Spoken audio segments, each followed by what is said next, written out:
All right, I think we're live. I'll wait for my wife here to jump on the chat and say hi if we are live. I don't think I can play an intro song because it's coming through the computer and not my headphones. But Sweetie Pie, if you're listening, say hi on the chat. Just make sure we're good. Welcome back to Weightlifting Talk. We're going to be doing a lot more podcasts starting now. Yes, my wife says hi. Sounds like we're good. Mic is on. I love you too, sweetie. Thank you. My love, my wife, my queen. So buckle up. We're going to be banging out multiple podcasts per week, continuing from 2012 to now. I've been doing Weightlifting Talk so long. I love it. I love talking weightlifting. And hopefully these podcasts help you in hard training. That's what they're for. They're for push and motivation, especially when you're in the darkness of training. This sport plays so many mind games on you. You got to keep yourself sane because you just start to go crazy. I call it the Overlook Hotel, the Shining Hotel. Just this sport plays tricks on your mind, and it's a disciplined sport. You're doing the same thing every single day, especially when you got to grind out a kilo. And that could take months. That could take a year to get a PR. You know, you got to go in the dirt and just grind for a 1 kilo PR. And that right there, folks, is the reason why people quit. That right there, folks, is the reason why people jump a million different online teams and chase green grass and shiny things and look for the magic secret. Because when you have to grind and battle and fight for 1 kilo, a lot of people just throw the towel. They're like, no, there's got to be a better way. There's got to be an easier way. And so they start looking. And of course, there never is. It's the athlete that just continues to grind for that PR. And I never, Donnie Schenkel, when he snatched 173 in training, he looked at me and he said, man, I haven't snatched a PR in 4 years. 4 years of elite level training. Because when you're that high up like Donnie, when you're at the top of the game, and you could be at the top of the game at any point, relative to you, a master's lifter in your division, in your weight class, junior division, senior division, no matter what it is. Boy, PRs are just really hard to come by. Right now, I'm having fun.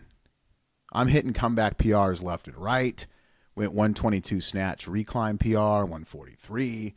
Clean and jerk recline PR. Hit a 188 back squat today, recline PR. I mean, I'm hitting PRs every week on the comeback. But here's the problem. And I've talked about this too. I climb really high. I'll get up to like a 145, 165. And then I just fall off. I'll just take a break, start running, as you guys know, and then I'll come back and then climb again. I'm really good at climbing, but I've been having trouble staying at the top and grinding out those PRs, those comeback PRs, those dad of 3, 39-year-old full-time career PRs. And I can admit that to you. I can be transparent. Now, of course, back in the day, old me, when I was a professional weightlifter on Team USA, and I was, the number 1 ranked weightlifter in the country, and I was cocky and confident and unbeatable for the most part. That's a different story. I stayed at the top. I grinded the top. I lived at the top. I lived in the darkness, and that's what I preach all the time on this podcast. But I understand, especially when you are a master's lifter and you have life and you have kids and you have a career and you're not able to train all day and it's just different lifestyle, that sometimes you're looking for an easier way, in a sense. You're looking for comfort. And I am here on this reclimb. I had somebody ask me, like, what is your big goal as you're reclimbing the mountain, the Mount Everest right now? And my goal is to not necessarily hit massive weights. My goal is to get up and stay up. Just ride the consistency train for multiple years. Stay up around 45, 65. Get the squat up back to around 500. Hit some big Penlay PRs. And then just stay up. Now, could I go 60, 90? Could I hit some massive lifts as a master's lifter about to turn 40? Maybe. But I can't think that. Let's just focus on consistency. Because I know it's going to get tough. The higher I climb, the harder it's going to be to get these reclimb PRs. And I might go weeks and months hitting 90%, 85%. And I want you guys to understand something. If you go out to a Max Out Friday today and you're hitting an 85% day, I don't want you guys to be bummed. If you go out and hit a 90% day, I don't want you guys to be upset. You got to get what you can get every single day, period.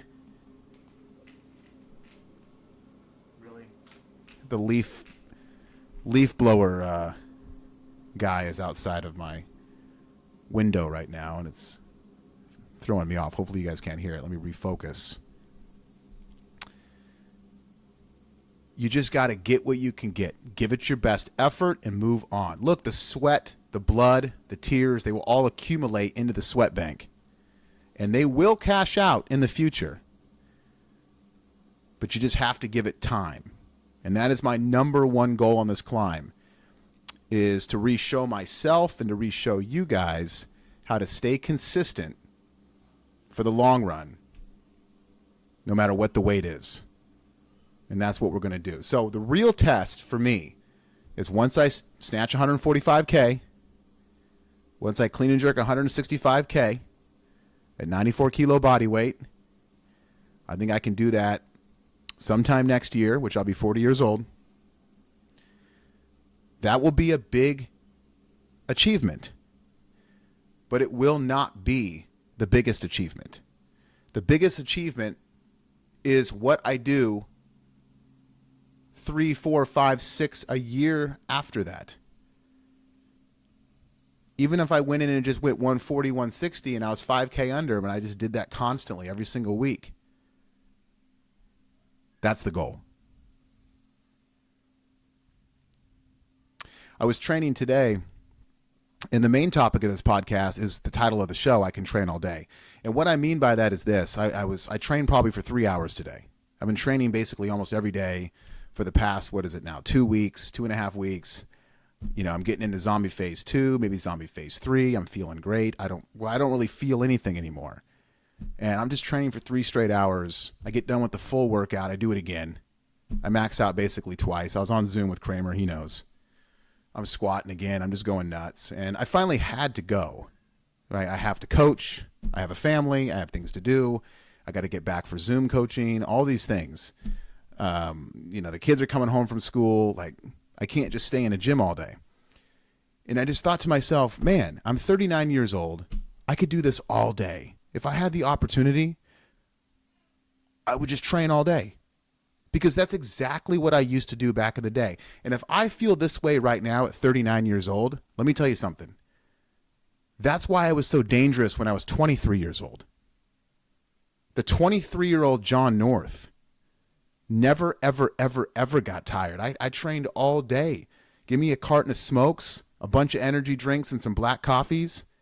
Coach was feeding us Taco Bell all day, shoving us down with pizza and all you can eat wild Hooters wings. Train all day, every day. Snatch, clean, and jerk, squat. That's all we did.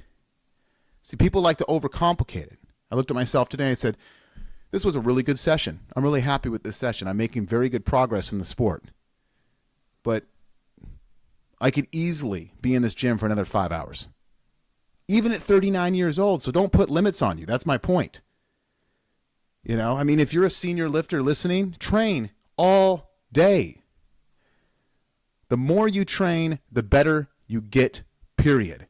this weird, to go back to the beginning of the podcast, so many people walk into the fog and they just die in the sport of weightlifting. They jump a bunch of teams, and they dwindle out, and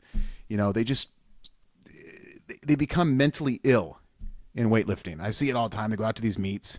Their totals down. They're just not, they're a leaf in the wind because they're emotional. The sport brings a lot of emotions into your brain, and you react and you do things that you shouldn't do. The number one thing that these lifters, they're looking for change. The only change that you should be making is just more training. That's it. So you should, talk to your coach. Hey, coach, it's been about a month. I don't feel like my training's going that great. What can I change? Well, what can we do together to change? First of all, that'd be a great phone conversation.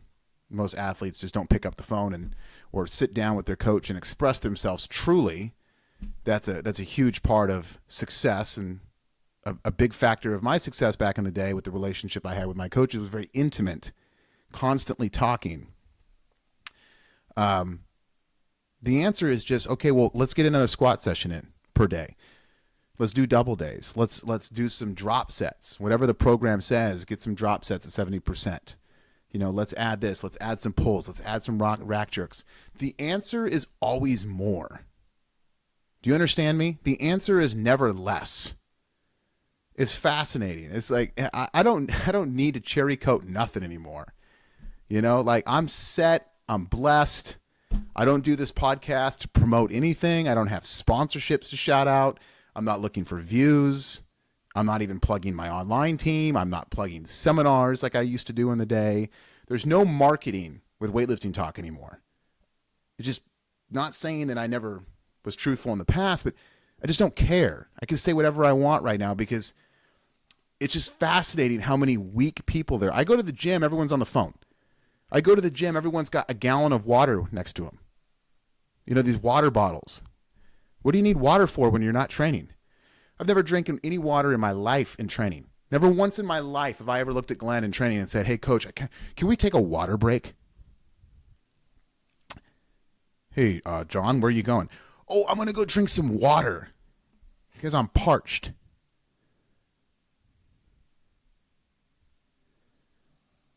What are we doing? See, training should always be more. How uncomfortable can you be in weightlifting? Like I'm sitting there, I'm not going to lie. I mean, I was 3 hours into my session today, racking these sessions up per day. And I'm like, man, I'm tired. I won't lie. I'm a little tired. I'm a little, it's sweating. How much darker can I get? How much more into the suck can I go? I love that challenge. How far can I push myself into the suck? Man, that to me is a high. That to me is a challenge that I love. That's my biggest talent in the sport of weightlifting. I think just in life period is just my work ethic. I will outwork you. If you're listening to this podcast right now, I hate to be cocky. I hate to be a little prideful here. I hate to be 2025 John, but I'm going to tell you right now, if you're listening to this podcast, there's one guarantee that I can tell you right now. And I'm sorry if you disagree, but I will 1,000% outwork you. That is a fact. I will 1,000% train harder than you. Even to my own athletes that are listening right now. I love you, but you will never, ever in your life out fucking train me. I will train so hard, you will give up. You will just be like, all right, we've been going 6 hours. I got to stop.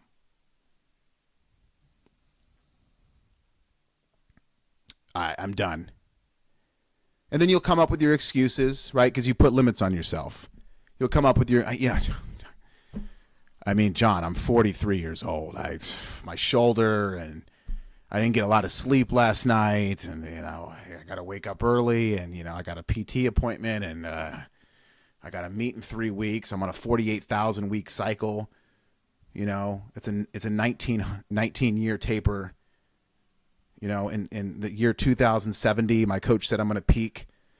So, I really I gotta really watch the training. You go on. Or no, or I will go on for sure. Because I could just go all day. And so, as I'm being a little cocky right now, I hope this motivates you. Because my only point of this podcast is to push you. I hope you get a little offended. You're like, oh, this son of a gun. Wow, he's really calling me out right now. John North thinks he can out-train me at 39 years old. Any kid, any 22-year-old, any 25-year-old, any 20... I don't understand the whole 25 and under nationals category because everybody that wins nationals is 25 and under for the most part. I'd say 90% of every athlete is under 25. So don't ask me. That's a different podcast. But there's not one cat, even in the senior division, that can out-train me right now. Well, why is that? Now, was that the point? Could that have happened before I met Donnie? Of course not, because Glenn taught me everything, but Donnie taught me grit. Okay? Donnie Schenkel, could I out-train Donnie Schenkel?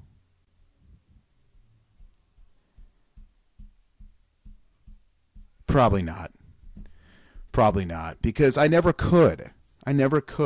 See, the problem with Donnie is that nobody could ever out-train Donnie. And see, if you're listening right now, this is the only topic you should be talking about in weightlifting.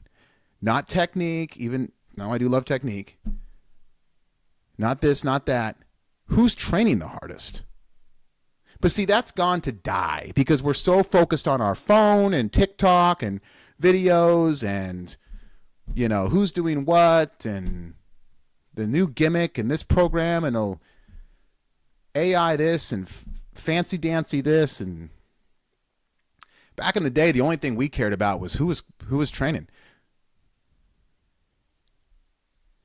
Coach Penley used to say it all the time. If I win a meet, he said, you out-trained everybody in practice. You worked harder than everybody else the past few months. Great. If I lost a meet, took bronze or silver, which that happened quite often. So it's not like I was, I think I was a little cocky in the beginning of the podcast saying I was unbeatable. Definitely beatable. I lost a lot of meets. I got a lot of silvers and a lot of bronze, and coach would look at me and say, you got out-trained. He never talked about the competition itself. It was always about training. So you take a 22-year-old right now. Who's the top? Name me a top lifter right now. Put him in the gym with me. Relative numbers, of course. And let's just go ahead and do a snatch, clean and jerk squat. Take a smoke break. Eat quickly. Do powers. Take a smoke break. Pull. Squat. Snatch, clean and jerk again, max. Do this basically for 7 hours. Could they? I know for a fact I could. And I don't even have to sit here and yell this because you already know I can. I did this for, 20 years. Because Donnie taught me how to do this. Donnie taught me grit on how to train. He came in, he made a man out of me. He said, I'm going to teach you how to train. Don't you ever forget what he told me. He said, I'm going to break you down to build you up, boy. Are you hearing this? I'm going to break you down to build you up. Dave Spitz turned me into a man. Now, you got to remember, this was all before Glenn got to the gym. Not trying to discredit anything from Coach Penley, but I was trained by Dave Spitz, Max Ada, and Donnie Schenkel before Glenn got there. Almost half a year. 6 months of death. 1,000% authentic Bulgarian training all day as a clean athlete. So when people come up to me and say, I think I'm overtrained, brother, you couldn't overtrain if you tried. You couldn't overtrain if I gave you $1,000. You don't know what overtraining even looks like. Oh, John thinks he trained for 3 hours today and he's King Kong again. No, I trained for 3 hours today and I could have gone 9 hours today. So if you have the opportunity in life, if you're a young cat, train more. Okay, John, what about your athlete Caden, who's 19 years old? Are you saying for him to train more? Oh, absolutely. I'd like him to move out here. If he moves out here, he's going to train all day. I'm going to set him up with sponsorships. I'll figure out housing. I'll take care of him completely. We'll figure it out. That's what I tried to do to Carlos, but, he quit. I mean, I don't like saying names on the podcast, but I can go on and on. Reets, everybody. They walk into the fog and they die. It's like the Donnie Schenkel method doesn't work for everybody. But the Donnie Schenkel method can work for everybody. It takes a person that is willing to trust the process and to push forward. And so when I see green grass jumpers, I just think weakness. I think weak. You're not wanting to do the simple task ahead of you. And that is just to train fucking harder and more often. And the number one problem with these athletes is they disagree with me. If they were sitting in front of me right now, they'd say, "Oh, that's not that. No, that's not the answer. That's not the answer. It's the program and it's the communication, and it's like I just don't feel like I'm appreciated. It's all about me. It's feelings. It's fluffy flower feelings, is what it is. Rather than what do we got to do to train really hard to win gold medals? Okay, I'm not here to please you. I'm here to produce you.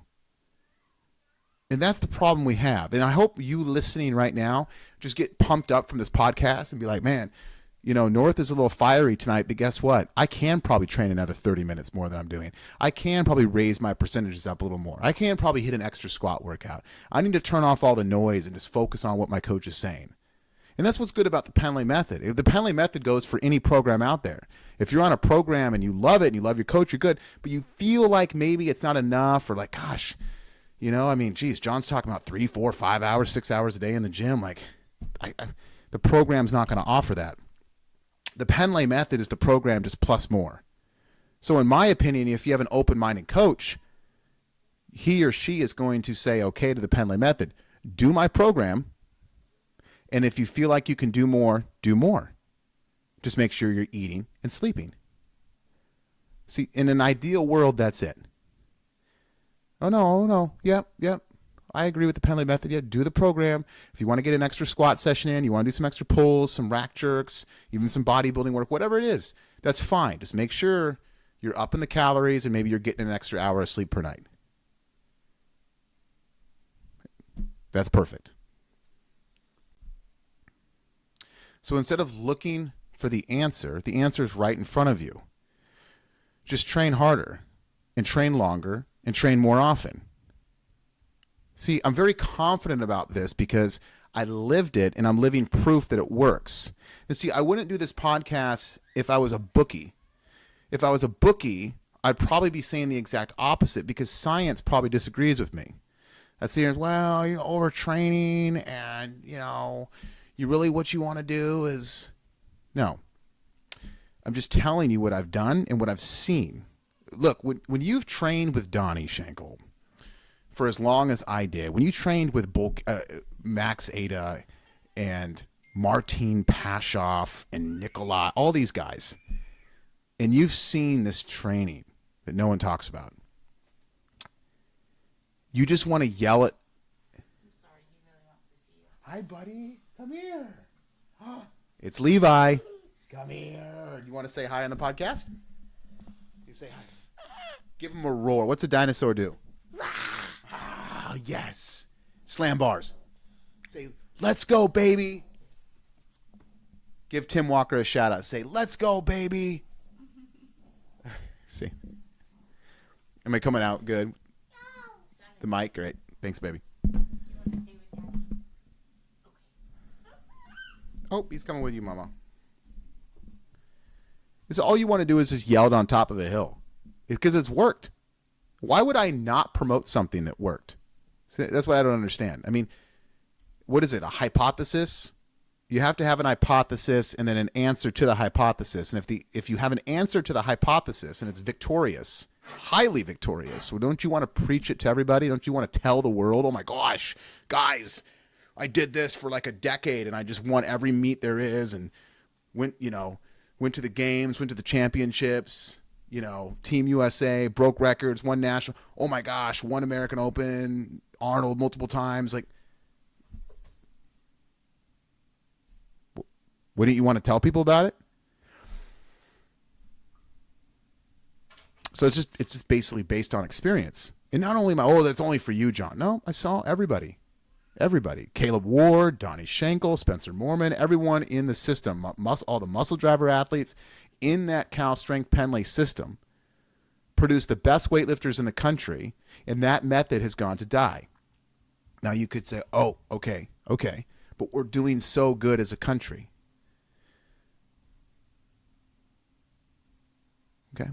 Okay. That's fair. We have the elite of the elite that are balling out. Just a handful of athletes for Team USA that are doing very good internationally. I'll give it to them. That is very true. You can't argue that.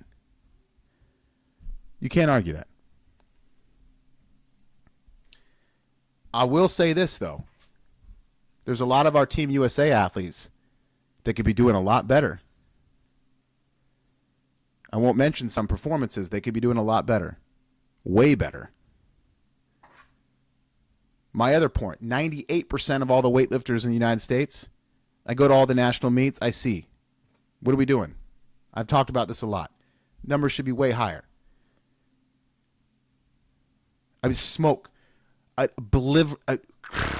Machine gun obliviate every 96 in the game the last 7 years. Back in my day with Donnie. Oh, John's getting feisty. John's getting cocky. Yeah, I am. I'm making a point. Why is it that my day, me and Donnie would be just machine gun spraying cats right now? Shouldn't we be advancing? Isn't there more science and more knowledge and more videos? I'm just asking a simple question. I think the numbers are down. Yes, we have a few top athletes that are balling, but I think overall the numbers are down. I'd like to see the Cal Strength muscle driver vibes come back.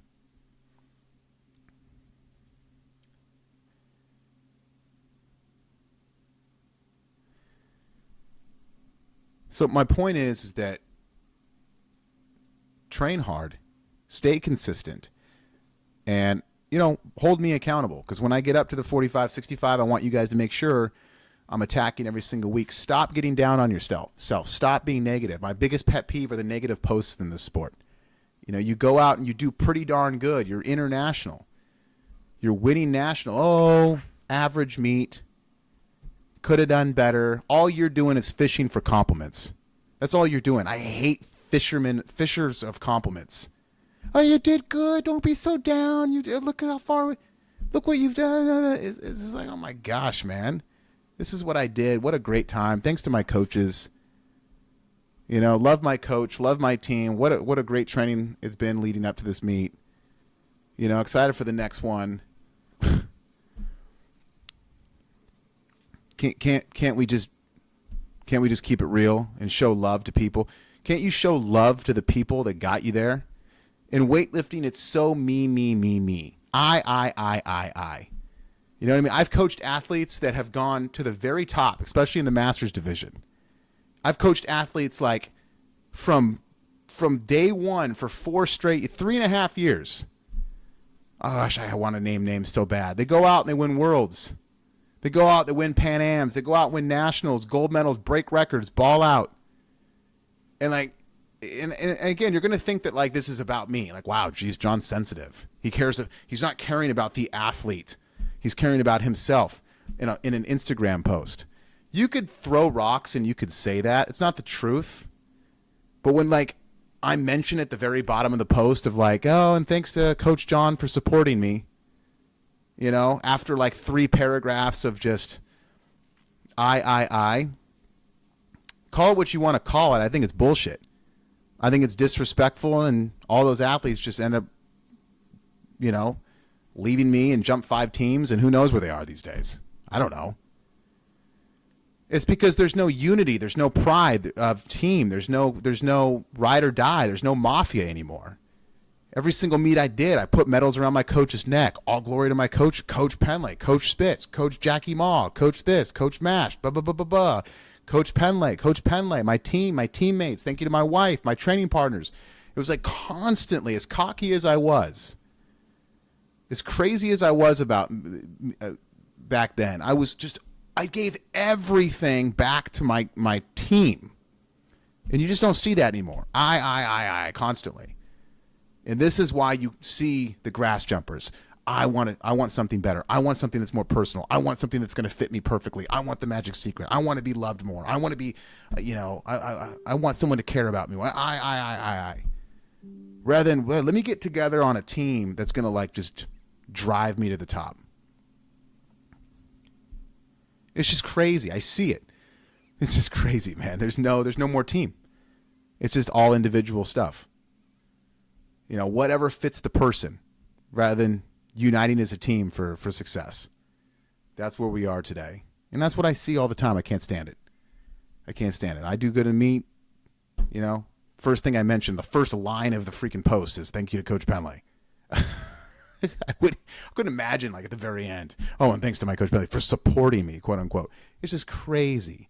But again, these are the people that we're dealing with. These are the people that make weightlifting their golden calf, and they care more about weightlifting than they do their coach and their teammate. They care more about weightlifting than anything. I mean, I see in weightlifting, I think one of the biggest problems in weightlifting is the golden calf philosophy. They're obsessed with it. It's their everything. It's all they care about. They're so into their career in weightlifting that they'll leave someone, run over someone, jump 19 teams, could care less, do whatever it takes to benefit their weightlifting, and any chance they can get, they can just talk about their lifting in every post they get. It's interesting because I'm sitting here saying train more, train all the time, go, push in, train 9 hours a day, 7 days a week, go. And then I'm saying, wait a minute, don't make it your golden calf. Absolutely not. What the f are you talking about? If you can't separate the difference between training all day and really having a goal and loving weightlifting and wanting to go to the Olympics and doing everything I did in the past, if you can't separate that from making weightlifting a golden calf, then that's the problem. Are you kidding me? I had the best relationships in the world with my teammates and coach. I married my wife and proposed to her on the Arnold stage. I mean, I've done so many things on top of training full time that were way more important than weightlifting. I always knew that. I always put my girlfriend / fiance / wife first. I always understood the difference between me, golden calf weightlifting and brutally wanting to succeed in weightlifting, living the lifestyle of weightlifting, but not making it my everything. That is the blend that lifters need to figure out. That is the blend. What can I get? I see them. They're crazed animals.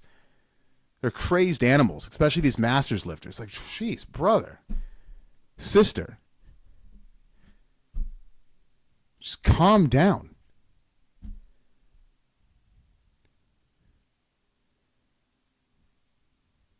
Yeah, it's a wild thing. It's a wild life we live.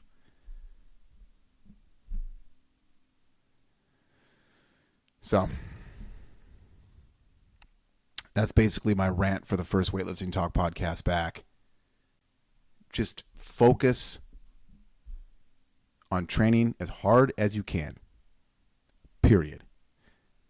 It's the bottom line. Understand the higher you climb is going to be harder to get new PRs. Understand that. You're not going to be able to gather them up like I am right now. I'll probably go 25, 47 next week. Probably hit a 90 plus back squat. I'll probably be at 130, 150 within the next 3 weeks to a month. And it's all candy canes and lollipops. I can admit that. I have the foundation. I've had the career. I know how to get high in this sport. But the real challenge is, how am I going to deal with the Overlook Hotel when I get to 40, 60? How am I going to deal with that? How am I going to push through and stay consistent up that high? How am I going to do when I'm able to just go, when I'm only able to hit 90%, it feels like every single week? Am I going to get frustrated? Am I going to throw a fit? Am I going to point fingers and blame people and jump 9 teams? Make it all about myself? Am I going to do that, or am I going to just stay consistent and push through? And I really hope in a year from now, I can sit here on this mic and say, wow, I'm making a giant point. Before I got into the running, I made this huge post and this push, and I painted this picture that I think a lot of people enjoyed of climbing Mount Everest. Can I go 160, 190? Can I climb to the top? How high can I climb? What do you guys think? We did polls. People weighed in. It was like 50-50. No, he can't. Yes, he can. No, he can't. Yes, he can. I made a big push about how it's relative for everyone. What is your Olympics? What is your Mount Everest? How high can you climb? And then not only how high can you climb, but how can you stay up there? Can you live up there in that range, if you will? And then the Overlook Hotel got to me. I had massive issues with the passing of Coach Penlay, this like second wave of mourning, and my mind was playing tricks on me. And basically, the Shining Hotel got to me. I mean, I think it wasn't about me, though. It was about Coach Penlay and our relationship and just like past memories. And, it's complicated. And I went running, took a few months off, and now I'm back. And it's almost kind of like, yeah, even though I feel valid for running and clearing my mind and taking a break, and I feel like, honestly, I needed it. It helped me mentally. It did. A part of me is like, but on the other hand, I fell victim to the Overlook Hotel. I started typing the same line over and over on the keyboard, on the typewriter. So as I sit here at 22:43 with my numbers, as I'm like 2 base camps up, not as cold still. It's not that windy. Oxygen's getting a little tougher, but I'm still pretty early in the climb. Is the Overlook Hotel going to kick me back off the mountain again in the next 4 months? I want to get back to that push and that vibe I had with climbing Mount Everest.